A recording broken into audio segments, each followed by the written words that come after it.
There's no way to say that the Quran as you have it today, it's exactly how the Prophet was reciting it. It is unique, but it is not miraculously unique. Yes, there are many grammatical inconsistencies in the Quran. If they were written by a person, by a poet, they would go after him. It's like, oh, this is wrong. You don't justify. But because it's the Quran, you have to justify. It cannot be wrong. Dr. Shady Nasser, how are you doing? I'm fine, thank you. Thank you for having me. It's a pleasure to meet you, and not in person, on screen. And looking forward to our conversation. Yes. Thank you so much. I really appreciate that you joined me. I'm very, very happy that you accepted my invitation. Sure, no problem. Me too, no problem. Yeah. Could you very briefly, for those who are not aware, in a few words, introduce yourself and your backgrounds? Sure. I mean, very shortly, I teach Arabic and Islamic studies at Harvard. I also took my PhD from there. And I mostly teach and work on things related to, let's say, 7th, 8th century Arabic language, including the Quran, transmission of texts, Arabic poetry. So that's shortly what I work on. Yeah. That is respectable. I appreciate that. Thank you so much. Okay, so what I want to do today is I basically briefly talked to you about this beforehand. I want to ask you 10 questions that I designed for our quest today. I would like to hear your professional opinion in short answers and long answers to these questions. You can let me know about the quality of these questions as we go. I want to ask you a clarification question before we start, and then we'll see what where we can go from there. Sure. So our topic is the Quran and how the Quran came into existence, the history and the authenticity of the Quran, and related questions. So the very first thing that I want to clarify before we get into our main questions is, I know this is not a work of academia, but I want to ask this question for the record, just to tackle a certain misconception that many people may have, whether they come from a perspective of belief or disbelief in Islam. Is it possible for academics to professionally verify and conclude that the Quran is the word of Allah or the word of a God? No, that's the short answer. I don't think in academia or in research, researchers are interested in these questions. Of course, there are academics who are Muslims, academics who are not Muslims. They have their own beliefs, but I don't think such questions are tackled because it's, at the end of the day, it's not something that you can prove or disprove, right? So I do remember I was told that 100 years ago or before, probably around this time, in the libraries, when they were in the Western libraries in Europe, when they were cataloging the Quran, they would put author Muhammad instead of an author, right? I was told that. So, but then things changed, and you stopped having this kind of label in the catalogs. So, because things progress, it's not because they want to not hurt Muslims' feelings about that, but it's really academic studies progress to the point that it's really pointless to tackle this question. You want to believe it's the word of God, it is the word of God. You don't want to believe in that, it's not. So really, there's nothing that you can prove or disprove about it. So. I remember reading in some early records one of the first critiques of Islam and Muhammad. I failed to remember the name of the author. It's a Christian scholar. I'm sure you have dealt with the topic. But he for example, in his criticism of Islam, which he refers to as something different. He doesn't call it Islam, but he basically classifies it as a heresy as a Christian heresy. Right. And he basically also says Muhammad wrote a book in which he wrote this and this and this. So it's very common to find in these early critiques and texts that they say Muhammad wrote down this and that. So right. I mean, that's the perspective. It's perfectly fine, and even respected Orientalists in a sense of their work. They never thought that the Quran was a revelation. It's Muhammad who wrote the book, and it's perfectly fine. Nöldeke, the greatest, one of the greatest German Orientalists in that sense, and he was referring to the early period as Muhammad's creative period in the earlier surahs, and then he started to lose his creativity with the later Madinin chapters. The verses got longer, repetitive, etc. And everyone respects Nöldeke and his work, including Muslims, right? So at the end of the day, it's your own beliefs, what you want to believe about the Quran, whether it's the word of God or revelation or not. I think academia is beyond this. So the short answer is no. And I gave you the long answer if it's satisfactory. So. That's a very insightful answer, honestly. Yeah. I really appreciate that. Thank you so much. Okay, I want to proceed with the first of 10 questions that I have planned for today, which is, according to the Islamic tradition and according to academia surrounding the history of the Quran, did Muhammad have a physical Quran, or did he express the intention to create a physical Quran? If you can give a short answer and a longer answer to this. Right. The short answer is it's very difficult to say because things from the early period are different from how things progressed in the later period. So most probably, probably in the early period, there was no intention of having a physical text. And then in the later period, probably there became an intention to have a physical text. And the reason for that is that let's say the early period, which we refer to as the early Meccan period, the objectives of Islam as a new religion was very different from the objectives of Islam in the later period, right? So in the early period, you want to convert the pagans, you want to convince them of the new religion. In the later period, you already have a core of Muslims, and now you are trying to set new rules for the new community, almost starting a new state. And when you have a new state, you do need a physical text. Yeah. Okay. So the short answer is it depends on the period. It depends from whether you are dealing with early Islam or later Islam. Islam during the life of the Prophet, not over the centuries. So we have accounts now. Getting to the longer answer, unless you have that's fine. Question. Yeah. So the longer answer or some of the details is that in the tradition we do have accounts about the Prophet having scribes. It's almost verifiable, right? That he had scribes. There are many accounts about that. So if he had scribes, it means that he had some intention to write down, maybe not the whole text, some parts of it, some verses, maybe important chapters, I don't know. There are accounts of him trying to tell people to reorganize verses, put this verse here, remove this from there, right? There are also, throughout the whole Quran, there are references to the pre-Islamic codices, pre-Islamic, right? The Bible, the sheets of Abraham, of Moses. So if you are starting again a new religion and you have this concept that religions before you, they also had scriptures. So you also want to have a scripture as well. Yeah, yeah. I guess one thing that is confusing is that when you look into the Islamic tradition, you find the reports of the compilation of the Quran after the death of Muhammad. Right. And what you also find in the report is the quote,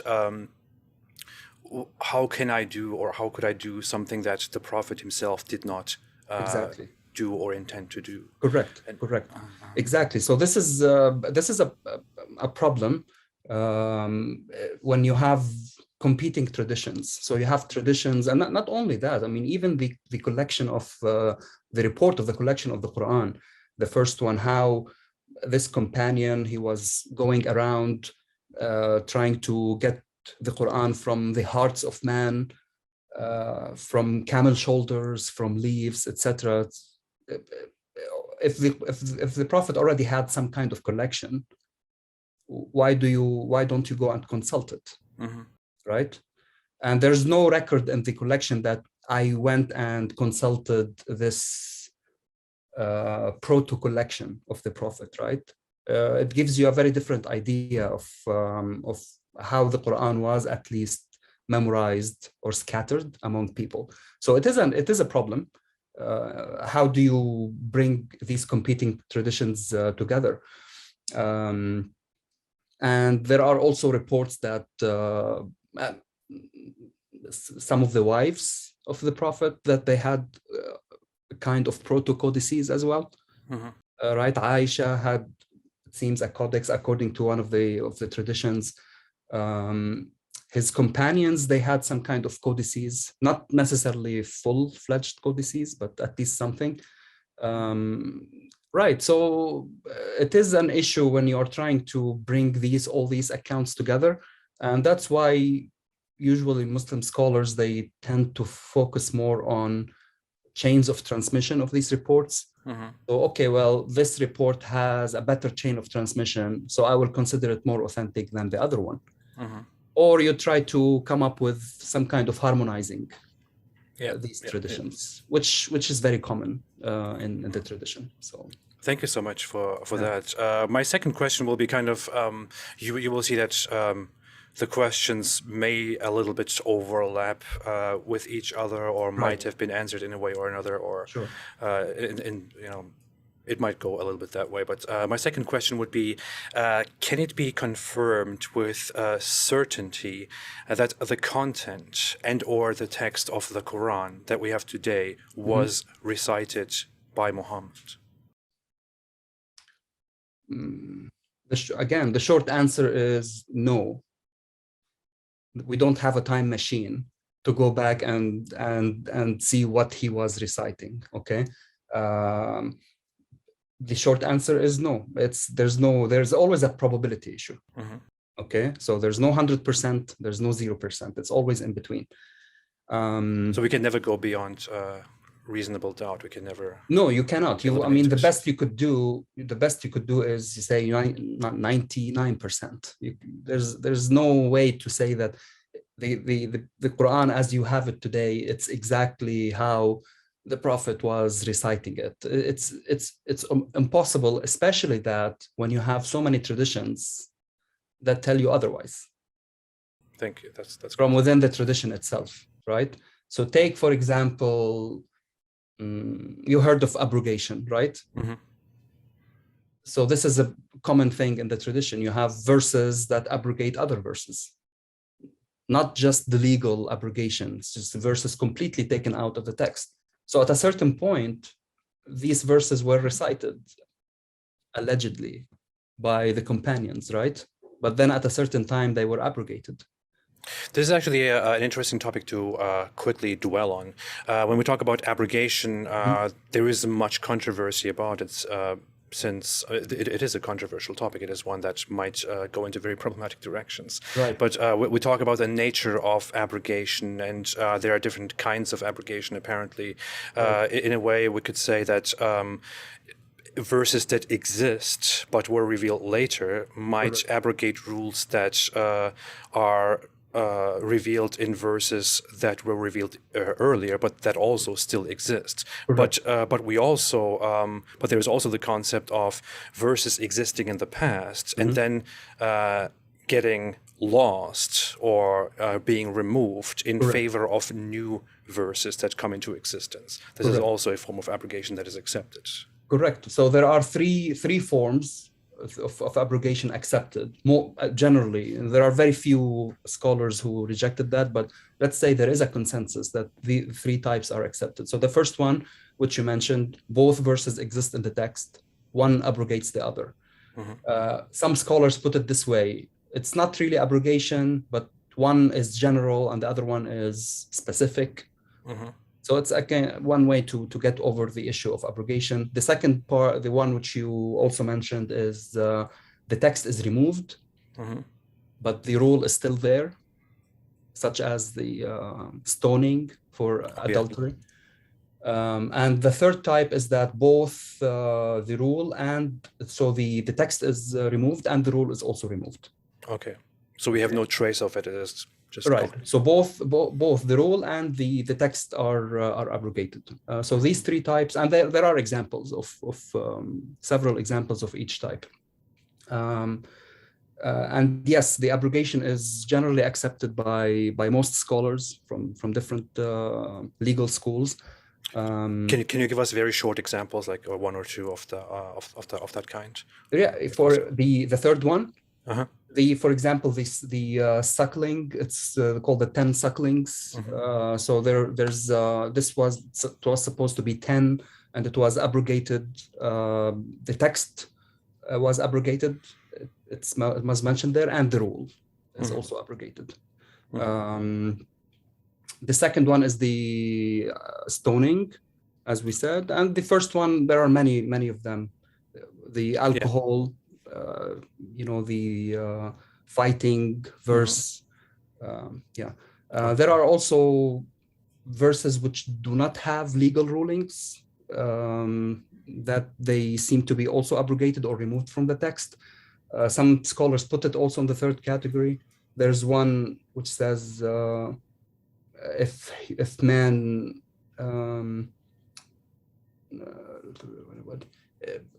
if man would have a valley of silver or gold, it will not fill their stomach, something like that. It doesn't really have a legal ruling, but it's a verse which allegedly was also abrogated. So I see. So I appreciate that. Yeah, so the point I was making about abrogation is that if we go by these traditions, these verses were Quran at a certain point, right? But then again, if we follow the tradition, they were abrogated later on. So at a certain point, they were Quran, but then at another point in time, they ceased to be Quran. And my point is, if they were Quran at a certain point, they were recited by people, by the Prophet and by the companions. But then they stopped reciting them later on, which brings me back to your question, is that's one angle to even handle the question, is that, of course, the Quran we have now, it's very difficult to say it's the same, exactly the same text that people were reciting 1400 years ago. Not to mention variant readings, codices of the companions, are different arrangements of verses. So yeah, this is why it's very challenging to say, well, it's exactly the same that the Prophet was reciting, because there are many traditions that tell you otherwise. Well, thank you so much. I appreciate that. The third question would be, can it be verified that the first Quran, the first physical Quran that came into existence, compiled, is identical in content to the Quran that we have today? Content? Not in text, not in variants, just in content. So before it was put into a text, or after? After. So the first Quran that was compiled and physically came into existence as a book. Can it be verified that that book is identical to the Quran that we have today? Well, not identical 100%, but very, very close. Okay. Right. So we still had competing traditions of the other codices by the companions. Ibn Mas'ud had a codex, Ubay had a codex, which were different. And all this is reported in the tradition. So there are sometimes differences in chapters and syntax. More or less, they follow the same structure, but there are differences. So you can't say it's 100% all the codices were similar. No one says that. However, the printed Qurans we have today, they are very similar. Almost, we can go to the 90% probabilities, 99% similar to I hate percentages and probabilities. They don't tell you anything. It's I understand that. When you hear 99%, okay, what about the 1%? But they are very similar to what Muslims report, even without seeing manuscripts. We don't need manuscripts, okay? They are very similar to what Muslims reported about their own codices 1,300 years ago, right? The Uthmanic Codex. Now, what was happening before that, God knows best. We don't know, yeah. Okay. We don't know. We don't have manuscripts. Again, as I said, we don't really need manuscripts because Muslims actively reported about that. And they themselves say that the codices were different. We have very much gone into this. My fourth question is, we have basically implicitly answered this question already, but my fourth question was going to be, can it be proven beyond reasonable doubt that the compilation of the Quran was done accurately? The short answer, we can't know, right? So what does it mean accurately? Again, so what does it mean? What is accurate and what's not accurate? So how could it be that we have done this process correctly? Right? So the result needs to match the goal. Okay, so our goal is to collect the Quran. So did we collect the Quran exactly as the Prophet was reciting it? We don't know. The arrangement of the chapters, according to a consensus by Muslim scholars, it was done. The companions decided the arrangement. What if we just focused on the content instead of the literary aspect, the arrangements or all of that? Right. What if it came to the content? We could also not say about the content that we can verify that it was done accurately. Right? So the content,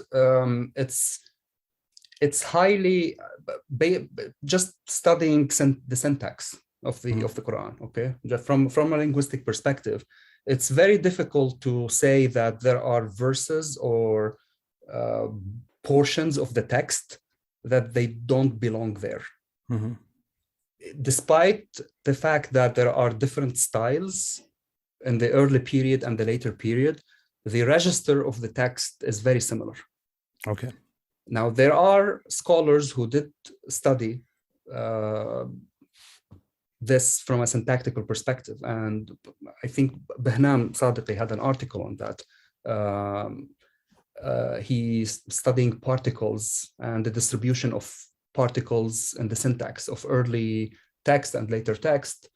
And there are some conclusions to say, well, the author of this portion of the text could be different from the author of that portion of the text. So there are still people who do study this kind of thing. But to say that there are portions of the text that do not belong there, it's very difficult to prove. Okay. There's really there's hardly any portion of the text that you could read if you are familiar with the text that you'll say, oh, well, this is completely out of context. There are problems with verses in which they were put in the chapters where sometimes you feel they are out of context. Okay, the verses. So what is this verse doing here? And it's very clear. I mean, this is a problem tackled by exegetes. They're trying to understand what is the relationship of this verse to that verse. Sometimes the pronouns completely shift. The story completely shifts. One of the problems that I have when I read the Quran, I read it many times through, and I still read it on occasion in different parts again and again. And what I often encounter and criticize, sometimes severely, is that it seems that when you read through the book from the beginning to the end, it doesn't seem like it consistently stays on. It is not focused. No, I mean you are right, but maybe it wasn't supposed to. Okay. It would be very surprisingly to read the Quran as if you are reading the Bible. I mean, that's one of the problems we have in teaching the Quran. It's very easy to teach the Bible. You go from chronologically, right? Mm-hmm. It's Genesis, Exodus. You go, it's smooth. It's a story. The Quran is not a story. It's not supposed to be a historical record. Okay, so it's selections of liturgical text being recited, put together. Some chapters make perfect sense. And there's a trend in the past 20 years where people are doing surah studies, how the verses are connected to one another. But the issue is that you have to understand that the Quran came in a period where composition and books were not the norm or the custom.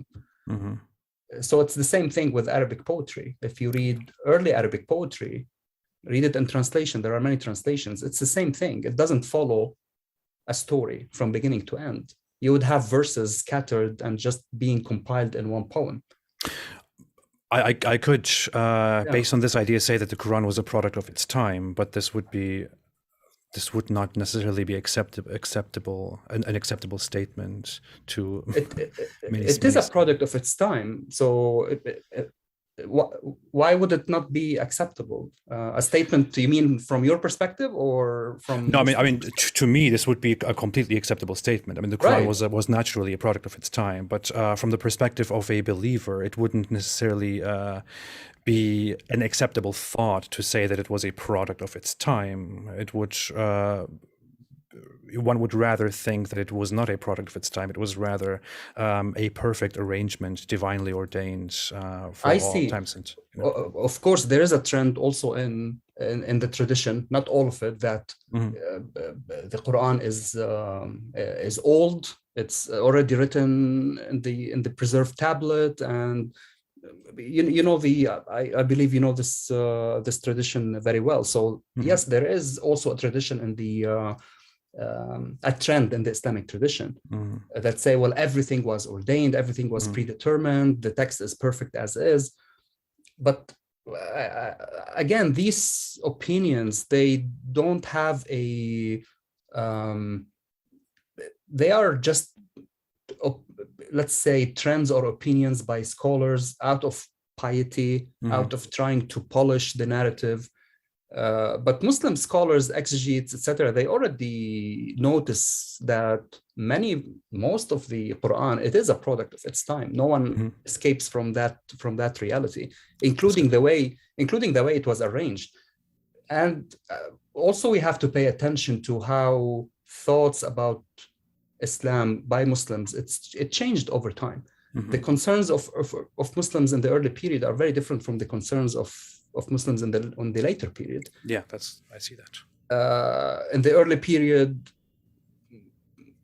and throughout the whole Quran and traditions, the Prophet is struggling to get divine revelation. He's even struggling with the devil.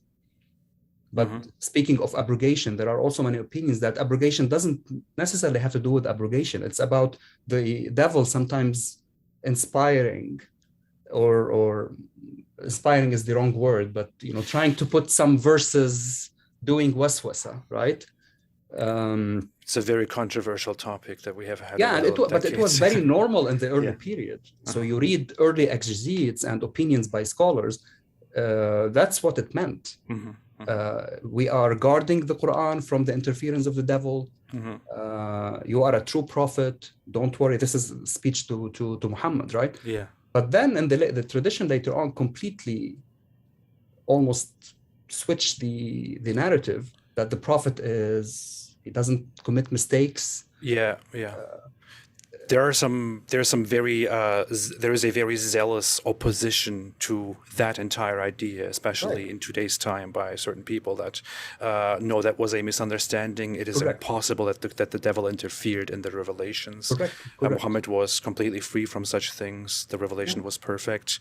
But in the early accounts, we see that there were what came to be known as the satanic verses. The satanic verses. The satanic verses, the interference of the devil, and even it's when the prophet was not receiving revelation, he would get very depressed, confused, desperate. But then the narrative changes later on because Muslims start to have new understanding or different understanding of how things were. So again, it all depends which period you are focusing on, which period you are trying to understand, and to differ from one time to another. So thank you so much. This was very wholesome. Moving on to question number 5. Are you okay with everything so far? Yes. Okay, Fine, okay, fantastic. Question number 5 would be, this might be a little bit a question of polemics and controversy. You may answer it as you wish. You may think it's not entirely relevant. But if it were suggested that the Quran and its backstory may very well be an invention by people, and that this book was not, in fact, delivered by a character named Muhammad, do we have proper evidence to refute that with certainty? To refute that the Quran was invented by a person or persons other than Muhammad. Yeah. It goes both way. I mean, also we answered that shortly before, is that we don't know what happened before Uthman or before the collection of the codices. Okay, so it might be,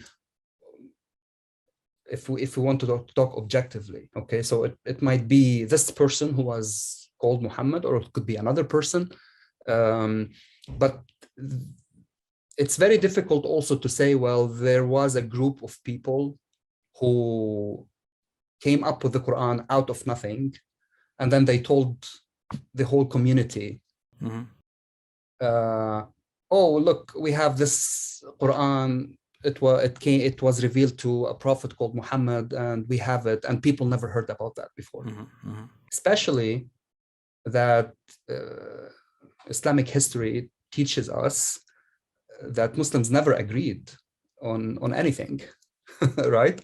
And they have been there was fighting much schism from the very beginning. From the very beginning, since the Prophet died, and even before he died, there are many factions within Islam, and each faction has its factions.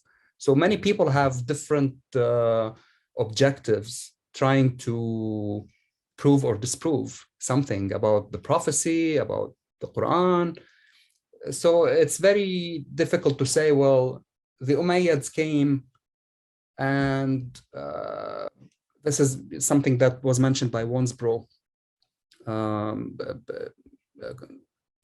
50, 60 years ago in his book. That was a narrative that the Quran was collected 60, 70 years by the Umayyads, and then it was distributed, okay, from high above. It's very unlikely to believe this narrative, because there are many people who were opposing the Umayyads and who still had copies of the Quran, and they had their own Quran. So if you really need to go after this narrative, you need a lot of evidence and arguments to support it. And the Umayyads were surrounded by controversy from their rise to their decline. Correct. and beyond. And they were not popular by all means. They were not even popular, including Sunni Muslims, not just Shia Muslims. So there are many people who I mean, we already have records of people during that time who already have Qurans. Now, what kind of Quran, what kind of fragments, what kind of arrangement, chapters, that's again difficult to say. But the concept that there was a Quran, that this Quran came to a person called Muhammad, that they called a prophet, it's a narrative that is very prevalent in Islamic history by different Islamic factions and groups. In my personal opinion, I mean, I don't think it is. This would not be a question that I personally would ask, because in my opinion, it is very unlikely that the Quran was kind of made up out of thin air without a character named Muhammad at its core. I would think that it is the best possible explanation that Muhammad did indeed exist, that he did indeed recite or dictate at least most or parts of the Quran that we have today. What I would question is who Muhammad was and his intentions and all that. But this is a question that is in existence. So I thought it's relevant. That's perfectly a legitimate question, and there are people who work. Look, there are two sorry to digress about this point a little bit, but there are two lines of investigation here. So you have one line, people trying to understand Islam within its context, late antiquity, who Muhammad was there a Muhammad? These are all, what kind of person he was. Was he really a prophet? Was he receiving something, or was he just a politician? It's legitimate line of investigation. Maybe he was receiving revelation from aliens, and Jibril was a hologram, and the Buraq was a starship. There are some people who wrote some, not in academia, but if you read Islamic history on that light, you would be amazing. It's almost science fiction, right? That is a very interesting perspective. Yeah, I mean, sometimes you read these narratives when the prophet saw Gabriel, he was stretching from sky to earth. You think, oh wow, it's a hologram, okay? Hearing voices, maybe he was, I don't know, zooming, right? And someone was zooming with him and teaching him the Quran.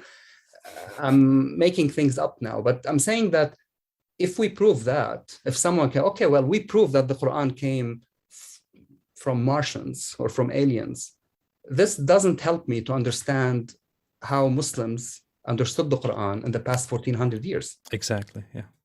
Because they never thought about this. So it helps the other line of emphasis. Okay, we understand the origins of the Quran. We knew where it came from, but how does that help me understand how Muslims understood the Quran 1200 years ago? Right? Perfect. Nice. So that's how I would put it. Thank you so much. I appreciate that. My next question would be, this is the sixth question on my list, would be, I know you will have a problem with the word miraculous here, but I'm trying to put it in a context that we can evaluate it from a academic, professional perspective. Which doesn't occur in the Quran, by the way, the word miraculous. Okay. I didn't actually go into that. I mean, the whole notion of ijaz, it just came later, but it's not a, the term isn't there. So, yeah. So the question would be, can the Quran be considered unique, miraculously unique, in terms of its literary qualities and its content? Is it incomparable to other texts? It is unique, but it is not miraculously unique. Okay, so every text is unique. It's not just because it's the Quran.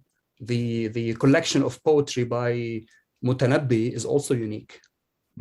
For example, a famous Arab poet.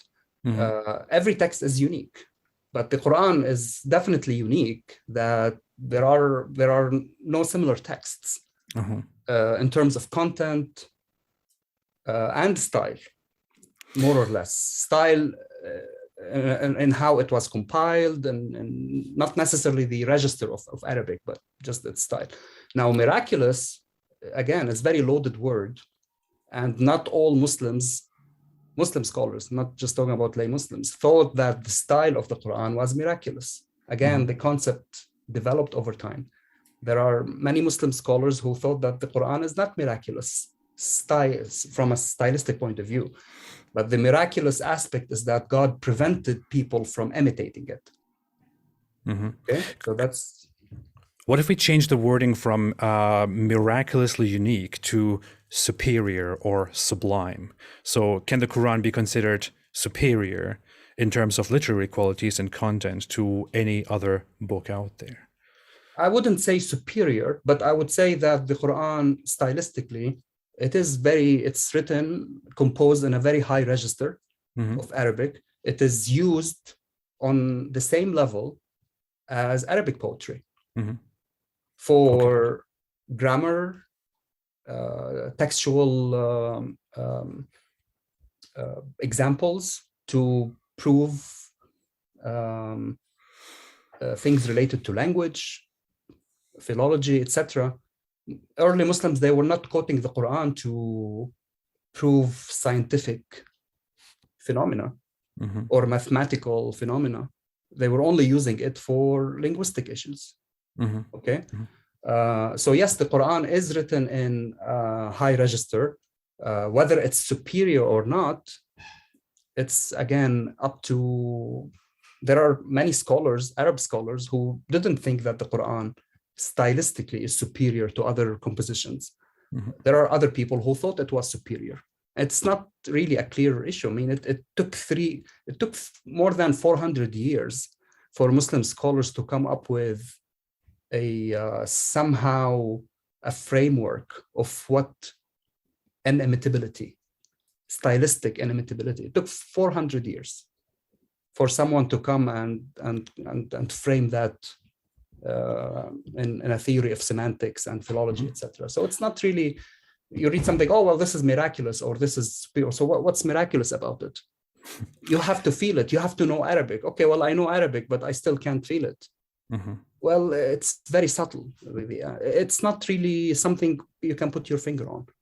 This would be connected to the next question, which is the seventh question that I have on my list. Is something that I deal with, that I have dealt with a few times, I would say, before. But if I were to write a competing book today, considering that the Quran makes a challenge and it says if they are truthful, then let them produce something like it, or let them produce something better. If I were to write a competing book today, would it be possible to say that this is objectively, so my book is objectively not equal to or better than the Quran? No, because you will need 400 years for people to study your book in order to reach, and then by that time the Quran would have 2,800 years of people studying it, and it will always it's not going to happen. I mean, there's a famous Arab poet and writer. He wrote a competing book in the mid 4th century. That would be 10th century. His name is Abu al-Ala al-Ma'arri, very famous, one of like Shakespeare in English. And he wrote a book, a thick book, imitating the style of the Quran. It's published, it's available. It's called Al-Fusul wal-Ghayat. If people read Arabic on your channel and want to check it out, very eloquent. It's excellent masterpiece. And they asked him, what happened? They are making fun of him after he wrote it and published it. So what happened to your Quran? Why didn't it become famous? He said, well, it wasn't polished in mosques for 400 years. Wow. Right? And this is 10th century. So the point is, issues of superiority in style, it's not going to be an objective criterion where someone, oh, look, I produced something. People will always poke holes in whatever you write. And there's no really objective criteria to say, well, this verse or this poem is better than the other poem.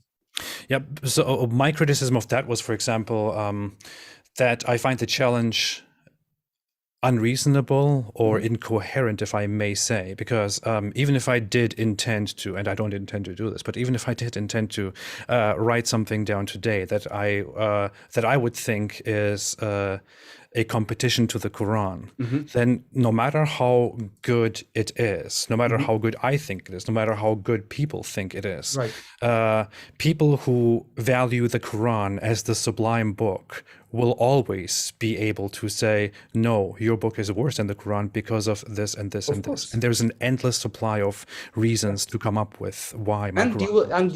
You will need time. You will need 1,000 years of scholarship on your book to reach this level, right? Yeah. So let's say the Bible, it has hundreds, thousands of years of studies on it.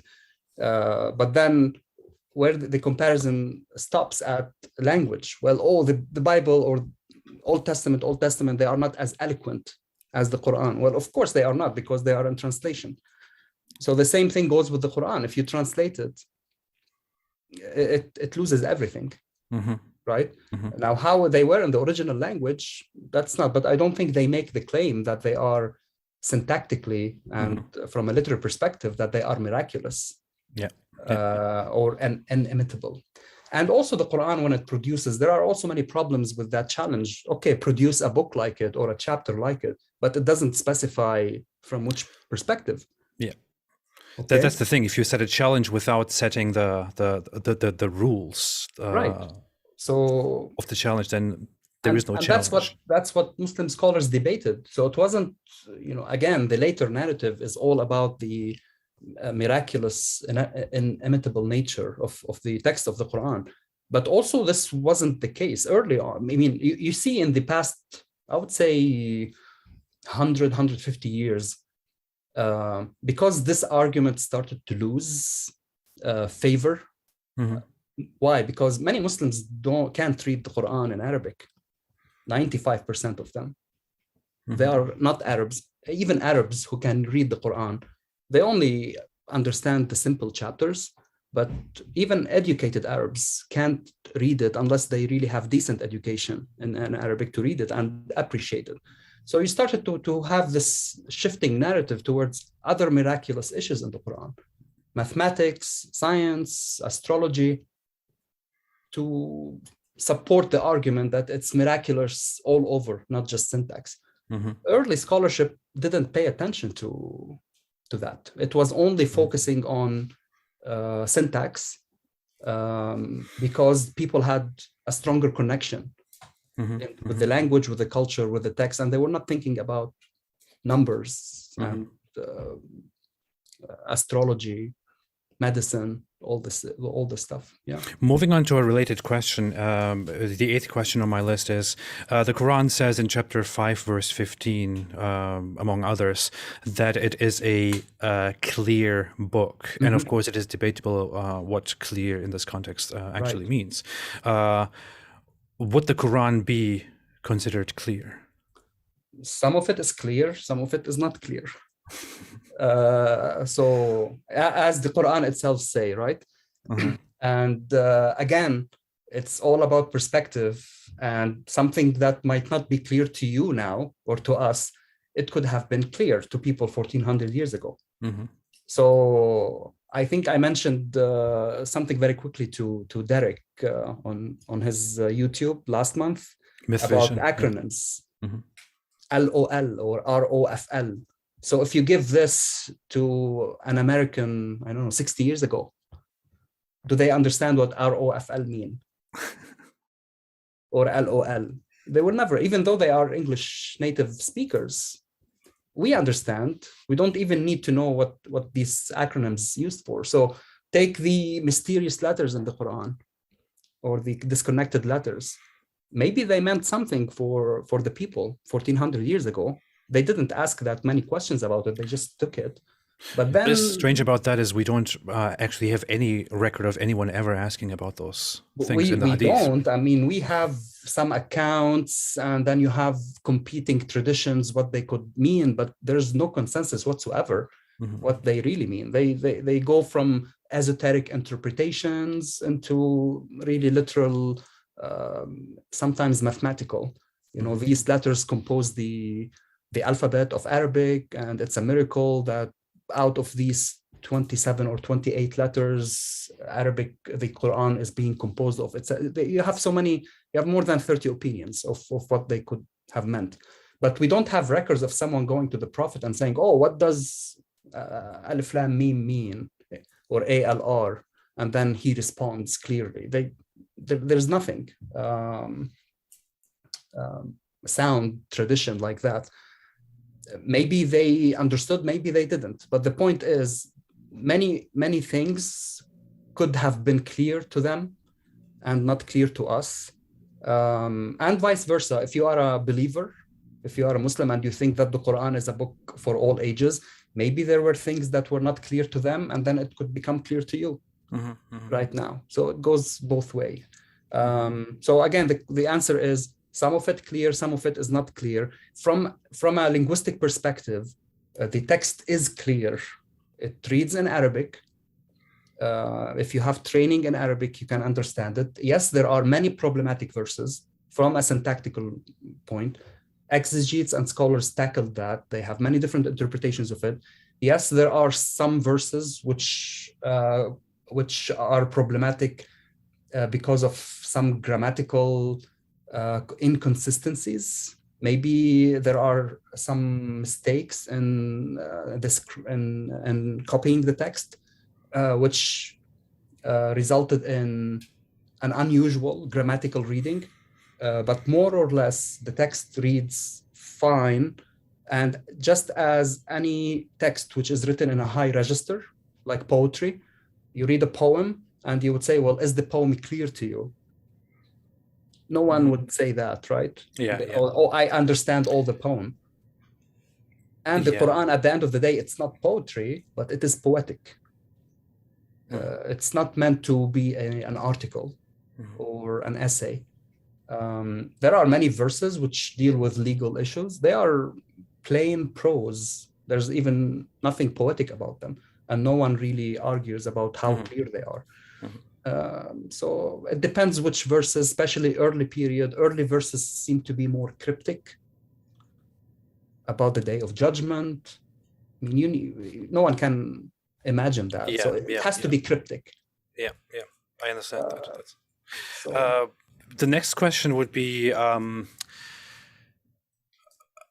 trying to kind of tweak this in a way, because I know, based on the conversation that we had so far, the plan kind of changed of my last two questions. Okay. But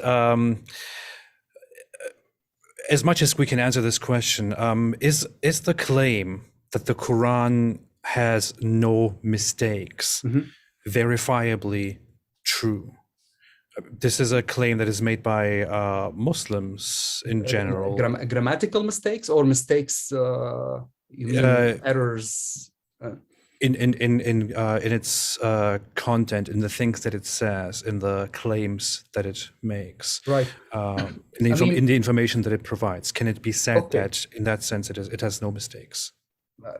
So first aspect, let's talk about syntax or grammatical mistakes. Okay, so this is very. What does a grammatical mistake mean? It means that you have a certain set of grammar or rules of grammar set by whom? By people. People create language, okay? And then you have a text which violates this set of rules. So when the Quran was composed during that period, Arabic grammar was not standardized. So what we consider, or what grammarians 200 years later on considered to be grammatical inconsistencies in the Quran, they of course had different ways of trying to patch this, to say, well, this is according to that Arabic dialect, not to this Arabic dialect, and it could be resolved in this way. So the short answer is yes, there are many grammatical inconsistencies in the Quran if you only take one standardized version of Arabic grammar. Okay. And there are also issues with the copying of the text that resulted probably from, with some inconsistencies because of some scribal errors that happened. Okay. However, because the text more or less is written in a high register of language, okay, it's not 50% of it is mistakes or 60%. It's, again, I dislike percentages, but there are many cases, but you are talking about 6,200 verses plus, and the problematic verses, I would say, I don't know, 200, 300. Okay, so that's from the linguistic perspective. The issue is there's often this understanding, which honestly I am not 100% familiar with, right. Which is that the Arabic language is based on the Quran, or the classical Arabic language is based on the Quran, or was formed or shaped by the Quran. That's a misconception. The Quran is based on Arabic, not the Arabic is based on the Quran. Okay. Right? Okay. And again, it's always Quran and Arabic poetry. They were the basis for how Arabic grammar was standardized. Okay. Right, but there was Arabic before the Quran. Okay, and when the Quran is judged based upon the Arabic that existed before the Quran, then you could say that there are certain things within the Quran that are not correct, that are not consistent, not perfect. But then again, that depends entirely on especially when you take the whole tradition of variant readings. Mm-hmm. I mean, people only now focus mostly on one reading, Mm-hmm. but the other 6 or 9 readings, which have many grammatical variations from the standard Arabic, grammarians always recourse to other dialects, Mm-hmm. okay, to try to justify this peculiar grammatical anomaly, let's say. Uh-huh. Okay. There were treatises even written about, you know, one or two verses which are grammatically completely should be incorrect. Uh-huh. If they were written by a person, by a poet, they would go after him. It's like, oh, this is wrong. You don't justify. But because it's the Quran, you have to justify. It cannot be wrong. Okay. Yeah. Right. So there can not be a mistake. It's impossible to be wrong. There must be an interpretation for it. And this is why grammarians do everything they could to say that this text is justifiable. And that's the main problem that we have. Yeah. Yeah. When it comes to the they don't want information, to say it's impossible to say that there's a scribal error. There's no error. God is even inspiring the scribes to write correctly. There are no such thing as a mistake. There's no such thing as scribal error. It's almost, they are not humans. I mean, even computers make mistakes, right? But again, that's the narrative is very different from the early period. You have many voices among Muslim scholars who did say that there are errors, there are mistakes. We did our best to fix the text. God knows best. Okay. Move on, right? But that's not how things became lately. Lately, not in the past 10 years, but probably in the past few hundred years, where everything should be perfect. There's no room for error. And that's the issue here. Even within the first few hundred years, it wasn't theological schools within Islam emerged, and there were the discussions on the nature of the Quran, whether the Quran exactly as it is, as we have it, was indeed authored by Allah before existence, or whether it coexisted with him. It's a debate until today, people among Muslims. Is the Quran eternal? Is it created? Means is it new? And back to abrogation. If you are saying that there are abrogated verses, so were these verses when they were Quran? They were old, but then they became new. How could you abrogate something that is eternal? Yeah, I guess we could argue forever about the nature of that. No, so the point is that people were discussing these things. They were not, they were not, naive to the idea that, oh, well, everything is perfect and everything. No, they knew there were problems, and they wrote books and treatises about them, and they were trying to understand, what does it mean that this is the speech of God? Yeah. And they debated it, and they never resolved it, and they will never resolve it. Okay. So that's the first. The second question about information, it's very hard to say. Again, what's the role of the Quran? Is it a book that is trying to offer you information? Is it a book that is trying to give you scientific rules? Is it a book that is trying to teach you about the world, or is it a book for liturgical purposes? And again, the role of the Quran as a text changes with time. So I don't think people in the early period were trying to understand the world around them through the lens of the Quran, or trying to find out the speed of light and the density of water through the Quran. This is all later on, later development in a sense. There is a debate based on the idea which the Quran implies. And for example, at the very beginning, in chapter 2, verse 2, it says, there is no, this is a book about which there is no doubt. Right. In chapter 4, it says something like, if it were from any other than Allah, you would find within it contradiction. So the idea developed...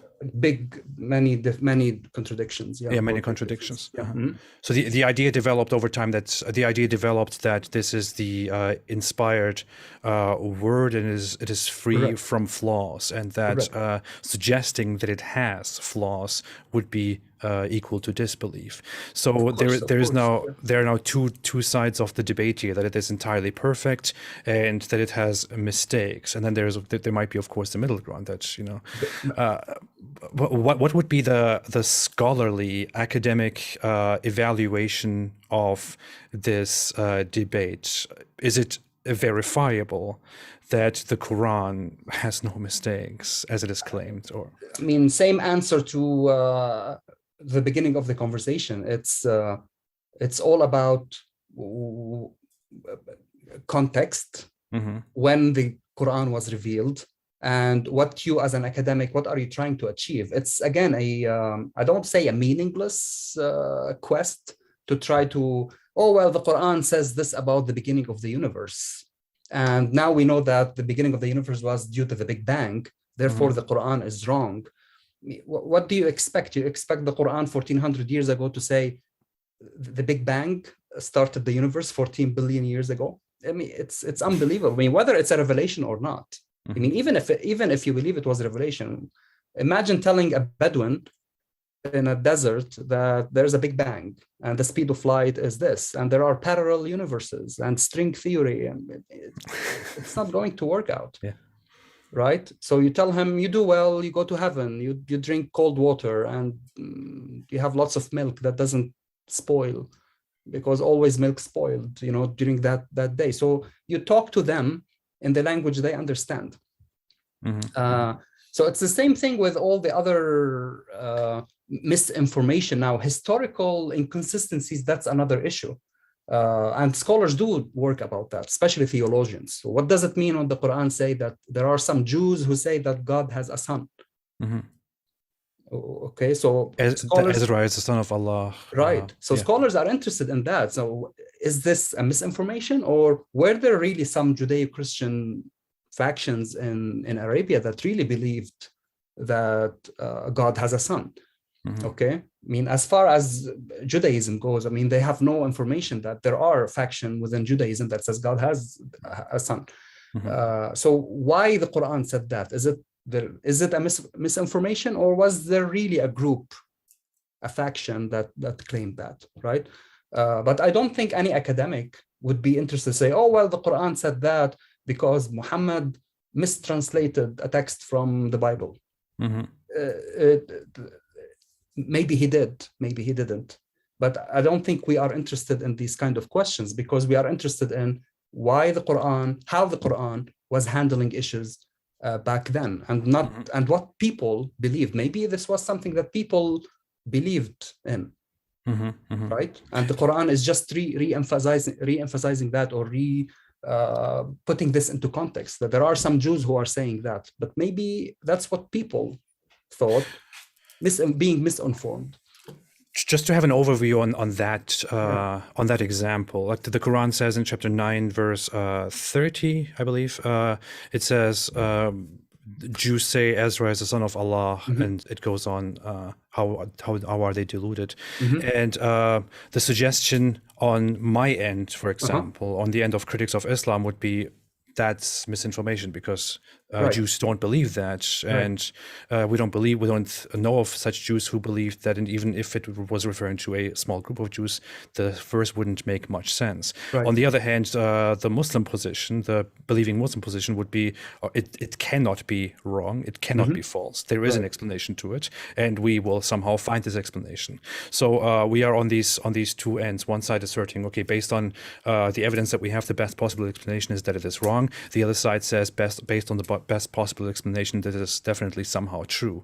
In the middle of this debate, the academic perspective, I guess, would be that it is not verifiable and also not relevant to the. I'm more interested. Why did the Quran say that? Not whether it's right or wrong. It could be that there were. I mean, it's similar to now we're saying Muslims say that, but not all Muslims say that, right? So it would be a futile discussion to go after whether that is true or not, because okay. So now we talk about the Quran and preservation and tablets. Say, okay, Muslims think that the Quran is preserved in this manner, but it's not all Muslims. It's 3 or 4% of Muslims who believe that the Quran is the speech of God, sound and letter, etc. The 95% of Muslims don't believe that, right? Okay, so the For general example, Muslim belief. Okay, yeah. for example, I mean, Uh-huh. back to the Quran. Now this is a fact. 95% of Muslims in the past 1400 years, okay, this is the Ash'ari school or the Maturidi school. They don't believe that the Quran, in its sounds and letters, it is the speech of God. Mm-hmm. It's not, that's not what they believe. Okay, Mm-hmm. they believe that the speech is something. Okay, but then the actual utterances of the Quran, the sounds and letters, they are not the actual words of God. Mm-hmm. But then you have the other 3 or 4% of Muslims who believe that the actual sounds and letters are exactly how God pronounced the Quran. Mm-hmm. Okay, Mm-hmm. so one could say Muslims believe that, but it's only a fraction of them who believe that. But there are also a huge fraction of them who don't believe in this. So I'm giving you as an example of maybe there was a faction among Judaic Christians in Arabia who believed in that. Maybe not. Maybe there is a misinformation. But the more relevant question, at least to me, is why the Quran said that. Mm-hmm. Okay, was it really a misinformation? Was it mistranslation? Was it a group of Jews who believed in that? But whether it's verifiable or not, we have to rely on Judaic studies to see what factions of groups and most of Jews were available in Arabia at that time, and whether they can verify this information or not.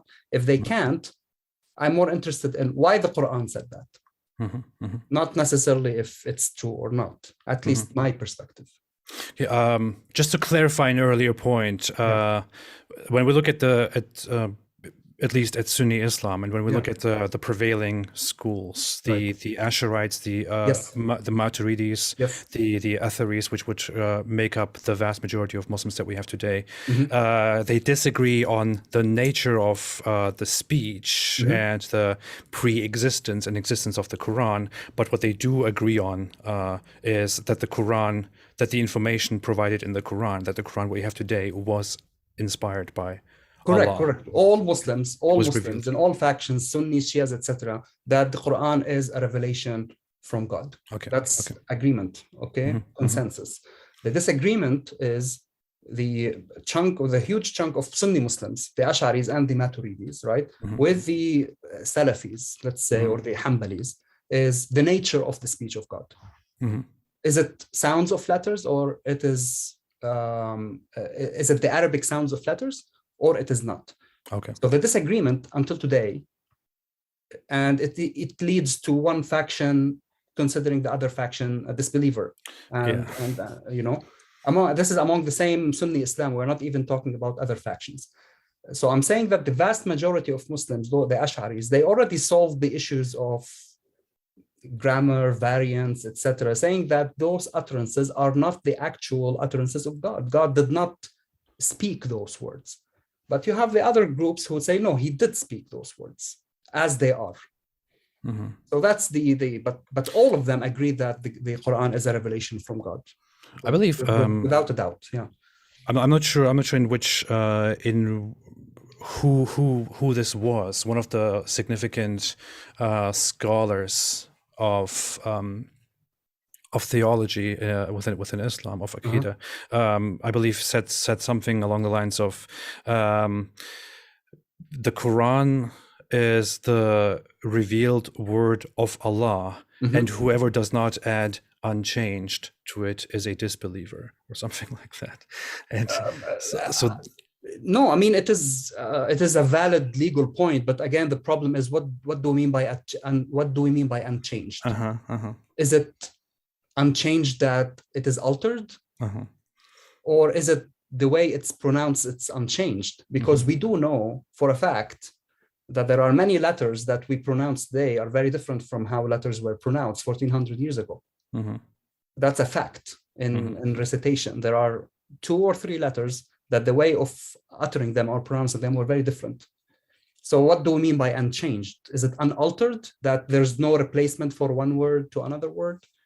But that's also, again, problematic, because we do also know that many companions did replace one word by another. synonyms. Ibn Mas'ud as an example and this tradition continued for hundreds of years. But then there was a consensus among Muslim scholars in all factions that the Quran is, as we have it today. We don't change any synonym of it. We don't replace one word by another. So I would again ask, what do we mean by unchanged? The change of Ibn Mas'ud, was it in reciting the Quran that a synonym of a specific Reciting, word not just okay. You have now a trend. They say, well, this was only a tafsir or exegesis, trying to interpret it, but it's not. There are a few examples of this, but it was a recitation. It was public recitation, and there are tons of narrations and the sources that this was in his codex. People were reciting in Ibn Mas'ud's recitation in Iraq for at least 200 years.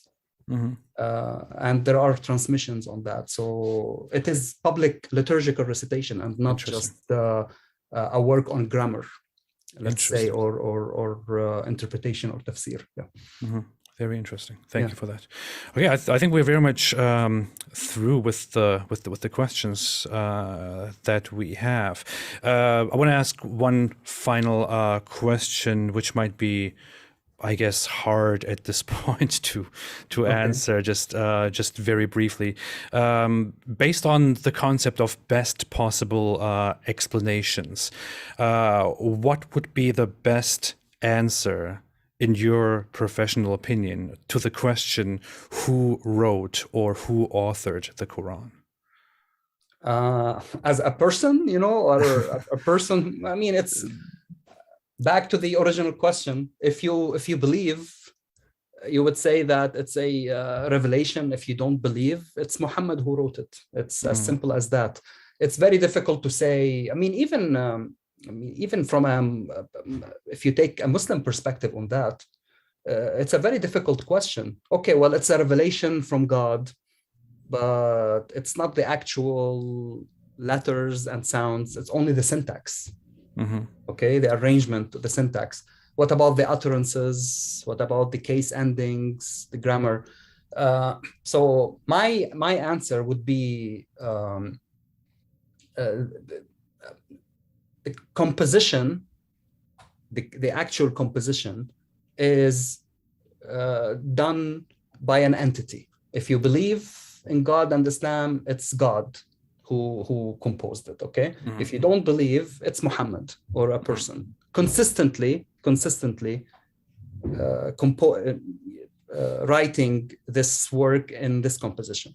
However, the book as a whole, it was arranged, edited, recited, polished over decades and even centuries by the community. Okay. Right? So the way that the Quran is recited, we can easily verify through our sources that styles of recitation developed over time. They were not the way that you hear now the Quran. It's highly improbable that this is how they were reciting it 1400 years ago, with the complex rules of recitation and how grammar developed. So it's very difficult to say, well, this text was composed by this person and it is as we have it today. It is as we have it before.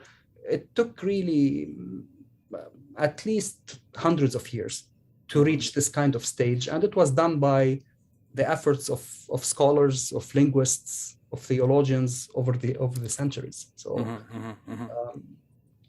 hopefully we will find a time machine in the future. We go back, and then I mean, even if you say that Muhammad composed it as someone who doesn't believe, it's still interesting to see how the process was. Definitely, yeah.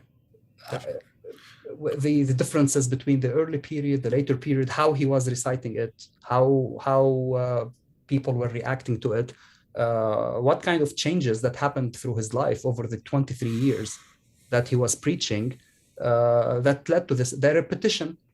They have so many repetitive verses in the Quran. Were they really repeated because of the copying process, or was it really repeated during the course of revelation? You have many chunks of verses and stories repeated over and over and over.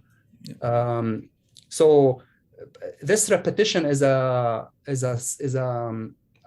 sign of orality. You don't have this kind of repetition in a composed work. So that's again one argument against people, or against the group of people who say, well, the Quran was a composed text at a certain point of time. Repetition is a sign of orality.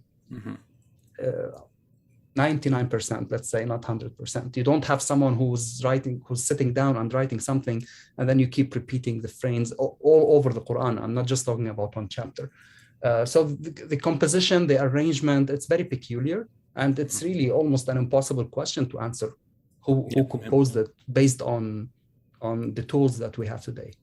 Yep. If I were to sit down today and write a book that is aimed to be considered a well-written book by and evaluated by scholars and by readers as a good readable book, if I want to increase the readability of the book, then I would write a book that where the content is properly organized and put into a line of thoughts, separated chapter for chapter, and in which many. Otherwise, they will not publish your work. They will reject it. So, but again, the standards of publication today are very different from the standards 1400 years ago. Maybe your book that you are writing today, if you publish it 1400 years ago, no one will read it.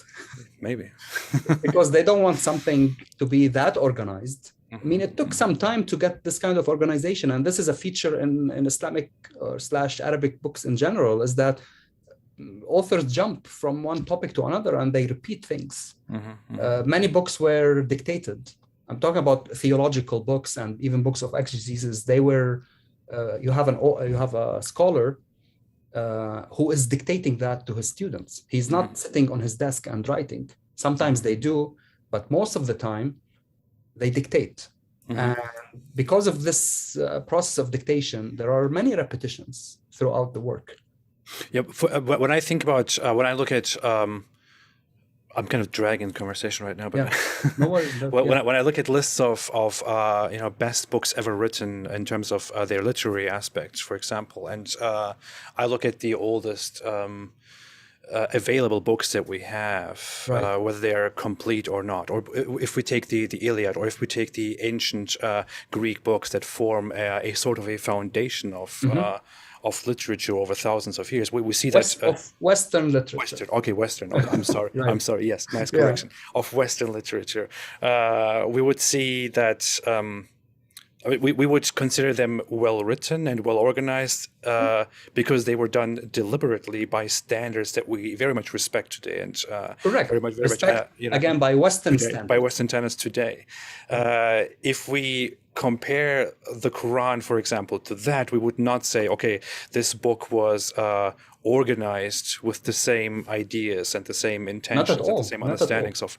Not at all. And that's one of the challenges we have in teaching the Quran in Western universities. Students don't get it. They are not used to this kind of arrangement. You can't tell someone. There's a wonderful article when I do the literature class on speaking of standards of literature, Western literature and Arabic literature. The author talks about saliva, how the Arab poet always loves to taste the saliva of his beloved. That's gross in Western standards. You don't have this kind of metaphor, but Arab poets love that. This is the standards of beauty for an Arab woman in poetry is a plump woman. They don't like skinny women. Okay. It's plump woman who's well fed, who's lazy, okay, who's just waiting in the tent, not working. That's the standards. They didn't like working women. It means that they didn't come from good families. Right? So a good woman who comes from a noble clan or noble tribe, she's plump, she's well fed. That's the standards. So standards. So it's really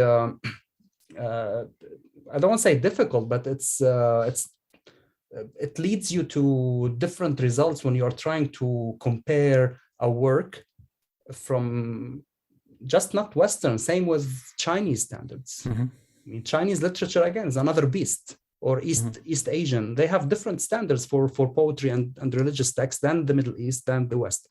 Yeah, well, one example that I can bring up myself, the Tao Te Ching is considered one of the most respectable books in human history, and I read it myself, and it's very impressive in the knowledge that it gives. But if you read the book through, it's like by Western standards, it's a very strangely organized book. For example, even I remember my friend. He always has a funny comment on Chinese paintings.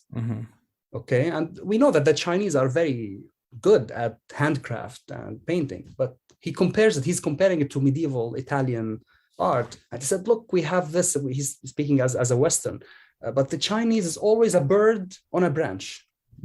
It's always the same bird on a branch, in many, you know. So you see how his Western mind is thinking, but the Chinese doesn't think this way. It's every bird on a branch in a different portrait is different from another bird on another branch. It tells a different story. But for Western art perspective, the same with Arabic art perspective. Arabs didn't go into paintings and sculpting. They went into calligraphy and architecture. Whether it's for theological reasons or not, but they have different aesthetics. And same goes with the Quran and with literature. It's just different aesthetics. Separate verses from chapters. You only need to know the verses separate from their context. Same with poetry. You of course you can memorize a whole poem, but it's enough sometimes if you want to cite an example, you just take one line or two lines out of context and then use it. It's a different way how the mind works from one culture to another. So I really have a question that I'm tempted to ask right now. I think I know we are through the questions and all that. Sure, yeah. I don't even know. We basically talked about this, but does it make sense to assert that the Quran is a book of universal? That the Quran is a universal book? I don't know. I don't even know how to ask the question, but you know what I mean. That's. I mean that it's sent to it. We can use it everywhere, anytime. It's sent for everyone. That's what it says. Yeah. Well,